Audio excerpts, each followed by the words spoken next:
Imaginez qu'à l'aucune, un mot malveillant puisse vous condamner. Une femme va découvrir qu'un simple commérage peut réveiller une malédiction ancestrale. Et cette punition, une fois déclenchée, ne laisse aucune échappatoire. Restez jusqu'au bout. Vous allez voir comment des lèvres qui diffusaient des rumeurs deviennent l'instrument de leur propre châtiment. Au cœur des collines brumeuses du Bénin se dresse l'Aukun, un village entouré de baobabs, où les secrets volent plus vite que le vent. Les anciens répètent depuis des générations, celui qui blesse avec sa langue verra sa bouche enflée jusqu'à l'étouffement. Peu écoutent ce proverbe. Mais ce soir, il va prendre vie. Abonne-toi maintenant si tu veux découvrir des récits où les mots eux-mêmes deviennent des armes mortelles. Adjoa régnait sur la place du marché de l'Aukun, comme une reine invisible. Chaque matin, elle s'installait stratégiquement près du puits central, sa calebasse posée négligemment à côté d'elle. Ses yeux perçants balayaient constamment les allées, guettant le moindre détail croustillant. À 35 ans, elle avait perfectionné l'art de transformer une simple observation en rumeur dévastatrice. Son sourire en coin était devenu légendaire dans tout le village. Sa langue était plus aiguisée qu'un couteau de forgeron.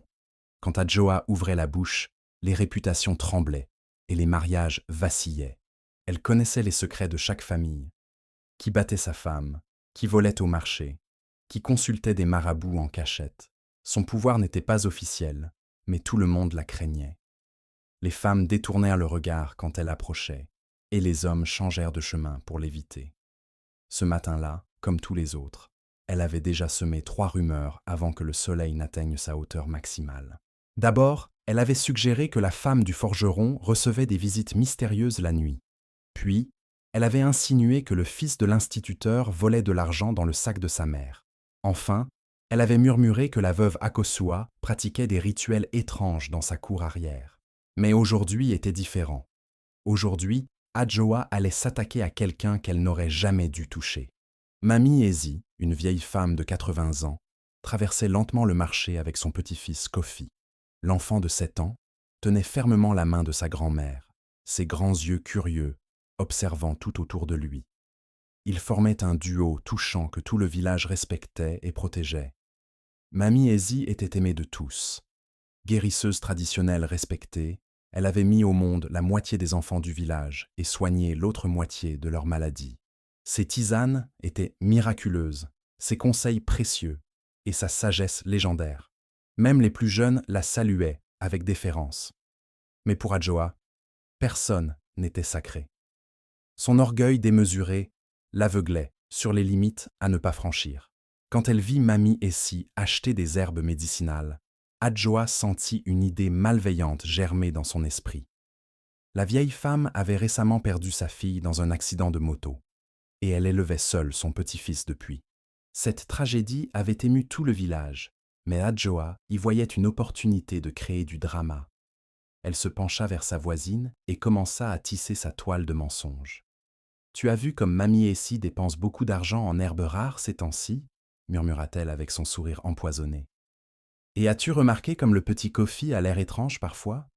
Ses yeux deviennent tout blancs quand il dort. » Elle fit semblant de baisser la voix par discrétion, mais elle parlait assez fort pour que d'autres entendent. « Je ne dis pas que c'est mal, mais ces herbes qu'elle achète, ce ne sont pas des herbes normales. » La femme à côté d'elle écarquilla les yeux. « Que veux-tu dire, Adjoa ?» demanda-t-elle, déjà happée par l'intrigue. Adjoa regarda autour d'elle avec un air de conspiratrice, puis se rapprocha encore. Elle essaie de communiquer avec l'esprit de sa fille morte à travers l'enfant. C'est pour ça qu'il agit bizarrement parfois. Elle utilise des rituels interdits pour faire revenir l'âme de sa fille dans le corps du petit. Le mensonge était si énorme, si cruel, que même pour Adjoa, c'était un nouveau niveau de méchanceté. Mais elle était enivrée par l'attention que lui portaient maintenant 4 ou 5 femmes rassemblées autour d'elle. « J'ai vu des lumières étranges dans sa cour la nuit dernière, » ajouta-t-elle, inventant au fur et à mesure. « Et des fumées qui ne sentent pas normales. Le pauvre petit ne sait même pas ce qu'elle lui fait. » En quelques minutes, la rumeur commença à se propager comme un feu de brousse. Les femmes chuchotaient entre elles, jetant des regards suspicieux vers Mamie Ezi qui continuait ses courses, inconsciente de la tempête qui se préparait. Adjoa se délectait de voir son poison se répandre. Elle ne réalisait pas qu'elle venait de franchir une ligne invisible, une frontière sacrée que même les forces les plus sombres respectaient. Dans sa soif de pouvoir et d'attention, elle avait touché à l'intouchable. Les heures suivantes furent un cauchemar pour Mamie Ezi et le petit Kofi. La rumeur d'Adjoa s'était répandue comme une maladie contagieuse, se déformant et s'amplifiant à chaque bouche qui la répétait. Certains affirmaient maintenant avoir vu des esprits danser dans la cour de la vieille femme. D'autres juraient que l'enfant parlait dans une langue morte pendant son sommeil. La créativité collective du village transformait un mensonge cruel en légende terrifiante. Kofi ne comprenait pas pourquoi les autres enfants ne voulaient plus jouer avec lui. Quand il s'approchait d'eux, il courait en criant que sa grand-mère était une sorcière. Le petit garçon rentrait en pleurant, demandant à Mamie Ezi pourquoi tout le monde les regardait bizarrement. La vieille femme, avec sa sagesse, devinait qu'une langue venimeuse était à l'origine de leur malheur, mais elle ne savait pas encore laquelle. Si tu as déjà été victime de rumeurs, tu comprends leur douleur. Abonne-toi maintenant si tu veux voir comment la justice cosmique fonctionne vraiment. Au marché, les clients de Mamie Ezi commencèrent à l'éviter. Ces tisanes miraculeuses, autrefois si recherchées, restaient invendues. Les femmes enceintes qui venaient traditionnellement la consulter changèrent de direction quand elles la voyaient. En une seule journée, la réputation bâtie en 50 ans de service s'effritait sous le poids des mensonges d'Adjoa. Mais le pire était à venir. Le chef du village, influencé par les rumeurs persistantes, convoqua Mamie Ezi pour un interrogatoire public. C'était un affront inimaginable pour une femme de son statut et de son âge. Quand elle se présenta devant l'assemblée des anciens, ses mains tremblaient, non de peur, mais de tristesse profonde. Comment son village, qu'elle avait servi toute sa vie, pouvait-il la traiter ainsi? « Mamie Ezi !» déclara le chef d'une voix grave. « Des rumeurs graves circulent sur tes pratiques. Certains disent que tu utilises ton petit-fils pour des rituels interdits, que tu communiques avec des esprits malveillants. » Sa voix portait le poids de l'autorité, mais aussi une gêne évidente. Même lui savait que ces accusations étaient ridicules, mais la pression populaire l'obligeait à agir. La vieille femme leva ses yeux fatigués vers l'assemblée. « Mes frères, mes sœurs, dit-elle d'une voix qui tremblait d'émotion. J'ai mis au monde vos enfants, j'ai soigné vos maladies, j'ai pleuré vos morts et célébré vos joies. En 50 ans, ai-je jamais fait du mal à qui que ce soit? Mon petit-fils est tout ce qui me reste de ma fille bien-aimée. Comment pourrait-il être l'instrument de quelque maléfice? » Ces paroles touchèrent le cœur de beaucoup, mais le mal était fait. La rumeur avait pris une vie propre. Et même ceux qui doutaient n'osaient plus la défendre publiquement. Adjoa, présente dans l'assemblée, observait la scène avec une satisfaction mal dissimulée. Elle avait réussi à humilier publiquement la femme la plus respectée du village. Son ego était en extase, mais elle ne voyait pas les regards noirs que lui lançaient certains anciens. Ce soir-là, Mamie Ezi rentra chez elle, épuisée et brisée. Elle serra Kofi dans ses bras et pleura pour la première fois depuis la mort de sa fille. L'enfant, sentant la détresse de sa grand-mère, pleura aussi sans comprendre. Leurs larmes se mélangèrent dans la nuit africaine, et quelque part dans l'obscurité, quelque chose d'ancien commença à s'éveiller. Les ancêtres n'aiment pas qu'on torture leurs descendants favoris. Pendant ce temps, Adjoa célébrait sa victoire avec quelques complices autour d'un feu. Elle riait en racontant comment elle avait démasqué la vieille sorcière. « Vous avez vu sa tête quand le chef l'a interrogée » s'esclaffait-elle. « Elle pensait que personne n'oserait la toucher, mais moi, je n'ai peur de personne, même pas des prétendues guérisseuses. » Elle ne savait pas qu'à cet instant précis, les forces qu'elle venait de réveiller préparèrent sa punition. La nuit tomba sur Lokun comme un voile de mystère. Dans sa case, Mamie Ezi ne trouvait pas le sommeil. Elle regardait le ciel étoilé et murmura une prière ancienne, une invocation que sa grand-mère lui avait enseignée il y a très longtemps. Elle ne demandait pas de vengeance, mais justice. Et parfois, dans certains villages perdus d'Afrique, ces deux mots signifient exactement la même chose. Les esprits ancestraux allaient bientôt rappeler à Adjoa que certaines limites ne doivent jamais être franchies. Le lendemain matin, Adjoa se réveilla avec une sensation bizarre dans la bouche, comme si sa langue était plus épaisse que d'habitude, plus lourde. Elle se gargarisa et but plusieurs gorgées d'eau, pensant avoir mal dormi. Devant son miroir fissuré, elle examina sa bouche mais ne vit rien d'anormal. Pourtant, quelque chose avait changé. Quand elle essaya de parler, les mots sortaient légèrement différemment, comme si sa langue refusait de lui obéir complètement. Arrivée au marché, personne ne remarqua immédiatement le changement. Adjoa reprit ses habitudes, s'installant près du puits avec sa calebasse. Mais quand elle ouvrit la bouche pour lancer sa première rumeur de la journée, les mots qui sortirent la surprirent elle-même.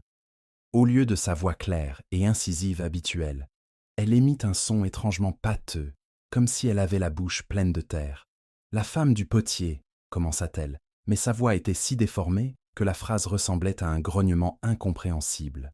Les femmes autour d'elle se regardèrent avec surprise. « Qu'est-ce que tu dis, Adjoa » demanda l'une d'elles. Adjoa essaya de répéter, mais les mots sortaient encore plus étranges, comme si sa bouche était remplie de boue épaisse. Elle porta instinctivement la main à ses lèvres et sentit quelque chose d'impossible. Elles étaient légèrement plus grosses qu'hier. Pas énormément, juste assez pour qu'elle le remarque au toucher. Son cœur commença à battre plus vite. « Qu'est-ce qui m'arrive » pensa-t-elle, avec une première pointe d'inquiétude. Mais son orgueil l'empêcha d'admettre que quelque chose n'allait pas. Déterminée à ne pas perdre la face, elle insista pour raconter ses potins quotidiens. Mais plus elle parlait, plus sa voix devenait étrange et ses lèvres gonflaient. Les femmes du marché commencèrent à chuchoter entre elles, non plus à cause de ses rumeurs, mais à cause de son apparence de plus en plus bizarre. « Regarde sa bouche » murmura l'une d'elles. « On dirait qu'elle a été piquée par des abeilles. Si tu commences à comprendre ce qui se passe, tu n'es pas prêt pour la suite. Active la cloche maintenant, car cette malédiction va prendre une tournure que personne ne peut imaginer. » Adjoa, refusant d'accepter la réalité, quitta le marché plus tôt que d'habitude. Elle rentra chez elle en évitant soigneusement les regards curieux des villageois. Dans l'intimité de sa case, elle examina attentivement son reflet dans son petit miroir de poche. Ce qu'elle vit la terrifia. Ses lèvres avaient doublé de volume en quelques heures seulement. Elles étaient gonflées, déformées, et donnaient à son visage une apparence grotesque. Quand elle essayait de parler, les mots sortaient complètement déformés. Sa voix, son arme la plus redoutable, était en train de disparaître. « Ce n'est pas possible !» se dit-elle en touchant nerveusement ses lèvres enflées. Elle passa le reste de la journée à chercher des explications rationnelles. Peut-être avait-elle mangé quelque chose de mauvais ou été piquée par un insecte venimeux pendant la nuit. Elle appliqua des feuilles fraîches sur ses lèvres, but des tisanes de sa grand-mère, essaya tous les remèdes traditionnels qu'elle connaissait. Mais rien n'y fit. Au contraire, le gonflement semblait s'accélérer. La nuit tombée, Adjoa était dans un état de panique totale. Ses lèvres étaient maintenant si gonflées qu'elle ne pouvait plus prononcer un seul mot distinctement. Tout ce qui sortait de sa bouche était un charabia incompréhensible. Elle qui avait construit tout son pouvoir sur sa capacité à parler, à convaincre, à manipuler, se retrouvait soudain muette. C'était comme si on avait coupé les cordes d'un instrument de musique. Allongée sur sa natte, elle fixait le plafond de sa case en paille. Pour la première fois de sa vie, Adjoa était forcée au silence. Et dans ce silence imposé, elle commença à entendre quelque chose qu'elle avait toujours ignoré. Les sanglots étouffés de ceux qu'elle avait blessés. Le chagrin du petit Kofi. Les larmes de Mamie Ezi. Les soupirs de toutes ses victimes résonnaient maintenant dans sa tête comme un chœur de reproche. Mais le plus terrifiant restait à venir. Car au-delà de la perte de la parole, Adjoa allait découvrir que certaines malédictions ne se contentent pas de punir. Elles enseignent. Et la leçon qu'elle allait recevoir dépassait tout ce qu'elle avait pu imaginer dans ses pires cauchemars. Les ancêtres de Mamie Ezi n'avaient pas fini avec elle. Le 3e jour, Adjoa ne pouvait plus quitter sa case. Ses lèvres avaient tellement gonflé qu'elle ressemblait à un masque de carnaval déformé. Mais le pire n'était pas l'apparence physique, c'était ce qui se passait dans sa tête. Chaque nuit, elle entendait des voix, des chuchotements qui répétaient toutes les rumeurs qu'elle avait répandues, tous les mensonges qu'elle avait inventés, toutes les vies qu'elle avait détruites. Ces voix n'étaient ainsi pas dans son imagination. Elles venaient de partout et de nulle part à la fois, résonnant dans les murs de sa case, sortant du sol, descendant du toit de chaume. C'étaient les voix de ses victimes, mais déformées, amplifiées, transformées en un cœur accusateur qui ne lui laissait aucun répit. « Pourquoi as-tu menti sur moi » répétait une voix qu'elle reconnaissait comme celle de la femme du forgeron. Tu as détruit ma famille, accusait une autre voix, celle d'un homme dont elle avait ruiné le commerce par ses calomnies. Mes enfants ont faim à cause de tes mensonges. Les voix se multipliaient, se superposaient, créant une cacophonie infernale qui la rendait folle. Elle se bouchait les oreilles, mais le bruit venait de l'intérieur de sa tête. Il n'y avait nulle part où se cacher. Sa sœur Ama, inquiète de ne pas l'avoir vue depuis 3 jours, vint frapper à sa porte. « Adjoa, tu vas bien ?» cria-t-elle de l'extérieur. Adjoa voulut répondre, mais seuls des sons incompréhensibles sortirent de sa bouche déformée. Ama poussa la porte et entra, puis poussa un cri d'horreur en voyant l'état de sa sœur. « Par tous les ancêtres, qu'est-ce qui t'arrive ?» Ama courut chercher le guérisseur du village, un vieil homme nommé Togbi Kofi. Quand il vit Adjoa, ses yeux s'agrandirent d'une peur respectueuse. Il reconnaissait les signes d'une malédiction ancestrale, quelque chose qu'il n'avait vu qu'une seule fois dans sa jeunesse. « Cette femme a offensé les morts, » murmura-t-il à Ama. « Elle a blessé quelqu'un qui est protégé par les ancêtres. C'est très grave. Tu veux connaître le secret de cette malédiction? Alors reste jusqu'à la fin et découvre quelque chose que peu de gens savent sur le pouvoir des mots. » Le guérisseur tenta plusieurs rituels de purification, mais rien n'y fit. Au contraire, l'état d'Adjoa semblait empirer. Ses lèvres continuaient de gonfler. Et maintenant, des marques étranges apparaissaient sur son visage, des lignes sombres qui ressemblaient à des scarifications traditionnelles, mais qui se dessinaient d'elles-mêmes sur sa peau. « Il faut qu'elle avoue, » déclara finalement Togbi Kofi. « Elle doit dire la vérité sur ce qu'elle a fait et demander pardon à ceux qu'elle a offensés. Sinon, les ancêtres ne la laisseront jamais tranquille. » Mais comment avouer quand on ne peut plus parler? Adjoa était prise au piège de sa propre malédiction. L'arme qu'elle avait utilisée pour blesser les autres était maintenant retournée contre elle. Les jours suivants furent un calvaire indescriptible. Adjoa ne pouvait ni manger ni boire correctement. Ses lèvres étaient si gonflées qu'elles formaient une masse difforme qui l'empêchait de fonctionner normalement. Elle maigrissait à vue d'œil, ses yeux se creusaient et son teint devenait grisâtre. Mais le plus terrible était le tourment psychologique constant des voix qui la harcelaient jour et nuit. Une nuit, alors qu'elle sombrait dans le désespoir le plus total, une nouvelle voix se joignit au cœur accusateur. C'était celle de Mamie Ezi, mais pas comme les autres. Cette voix était douce, triste, emplie d'une sagesse ancestrale. « Adjoa, » disait-elle, « tes mots ont failli détruire tout ce qui me reste de précieux au monde. Mon petit-fils pleure encore la nuit à cause de tes mensonges. Cette voix-là ne criait pas, ne l'accusait pas violemment comme les autres. Elle exprimait juste une douleur profonde, une blessure que même le temps ne pourrait guérir. Et paradoxalement, cette douceur était plus insupportable que toutes les accusations réunies. Car Adjoa réalisait enfin l'ampleur de ce qu'elle avait fait. Elle n'avait pas juste répandu des rumeurs. Elle avait torturé une innocente et traumatisé un enfant. C'est alors qu'elle comprit que sa guérison ne viendrait pas d'un rituel ou d'un remède. Elle devait faire quelque chose qu'elle n'avait jamais fait de sa vie, reconnaître ses erreurs et demander sincèrement pardon. Mais comment faire quand on ne peut plus parler? La réponse allait lui être révélée d'une manière qu'elle n'aurait jamais pu imaginer. Au fond de son désespoir, alors qu'elle pensait mourir de cette malédiction, Adjoa allait découvrir que parfois, les actes parlent plus fort que les mots, et que la vraie communication ne passe pas toujours par la voix, mais par le cœur. Sa rédemption était possible, mais le chemin serait long et douloureux. Le 10e jour de sa malédiction, Adjoa prit une décision désespérée. Elle ne pouvait plus parler, mais elle pouvait encore agir.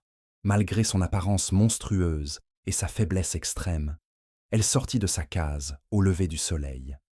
Les premiers villageois qui la virent poussèrent des cris d'effroi.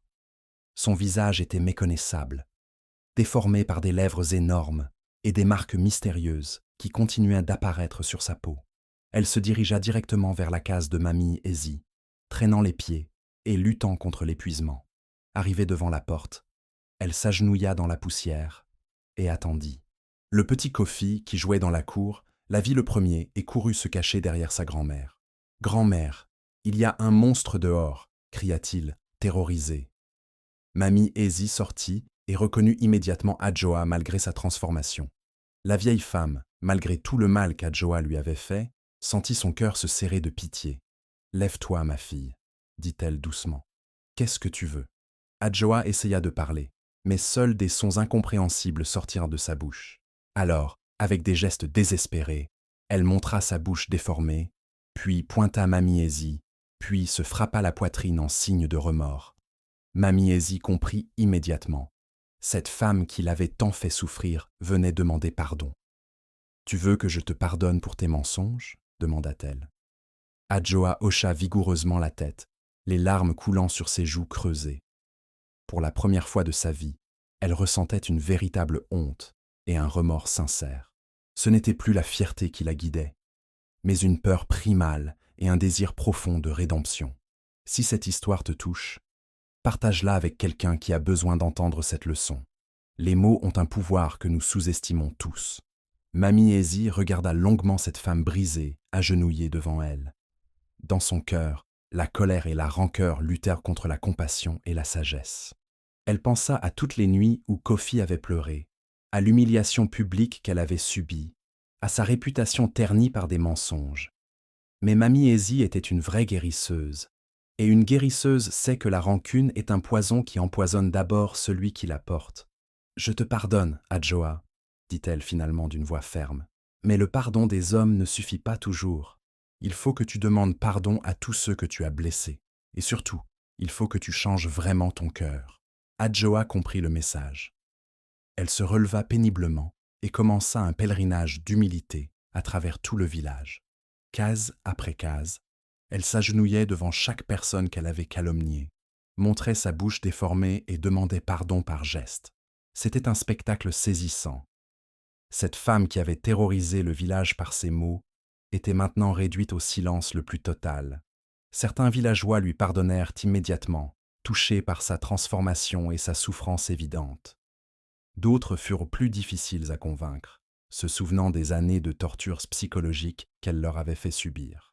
Mais peu à mesure qu'elle parcourait le village dans sa démarche de réconciliation, quelque chose d'extraordinaire se produisait. Ses lèvres commençaient lentement à dégonfler.